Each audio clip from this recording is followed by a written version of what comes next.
জামাতের সাথে জোটে থাকছেন না ইসলামী আন্দোলন বাংলাদেশ। সংবাদ সম্মেলনে ইসলামী আন্দোলন বাংলাদেশ জ্যেষ্ঠ যুগ্ম মহাসচিব ও মুখপাত্র গাজী আতাউর রহমান আজ বুধবার রাজধানী পুরাতন পল্টনে ইসলামী আন্দোলন কেন্দ্রীয় কার্যালয়ের জামাতে ইসলামের সঙ্গে আসন সমঝোতায় যখন জটিলতা, তখন নতুন জোটের ইঙ্গিত দিলেন ইসলামী আন্দোলন বাংলাদেশ জ্যেষ্ঠ যুগ্ম মহাসচিব মুখপাত্র গাজী আতাউর রহমান।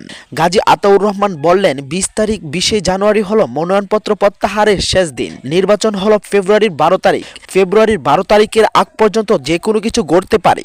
আজ বৃহস্পতিবার বিকেলে রাজধানী পুরাতন পল্টনে ইসলামী আন্দোলনের কেন্দ্রীয় কার্যালয়ে সাংবাদিকদের প্রশ্নের এই কথা বলেন চরমোনাই ফিরের দলীয় মুখপাত্র।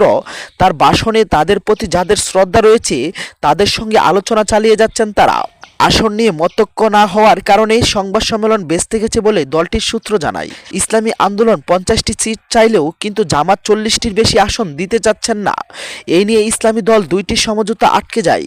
নতুন করে বিএনপির সঙ্গে কোনো আলোচনা হচ্ছে কিনা জানতে চাইলে তিনি বললেন, বিএনপিতে তো ফিক্সড হয়ে গেছে তাদের জোট এবং তাদের যে ডিজাইন সেটা তো হয়েই গেছে।